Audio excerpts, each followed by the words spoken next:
Now, what our website setup is going to consist of is establishing our business's digital storefront. It's our presence that we're going to have online to hire us for our service.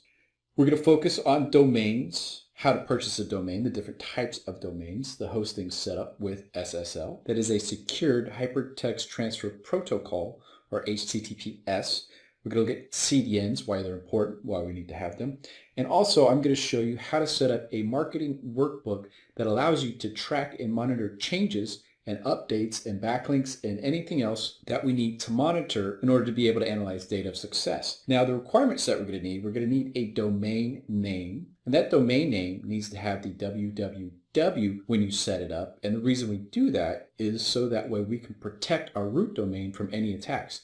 It's a lot easier to go to a different subdomain than to have to replace the root domain. And then you're also going to need a website, which is what the domain name points to as far as the files. And you can get that back end through WordPress, Shopify, Squarespace, Wix, and there are a lot of other options out there. Ideally, you have a great developer who's able to write clean code, because that is one way that you can get the fastest site. Now, we're going to be building on WordPress.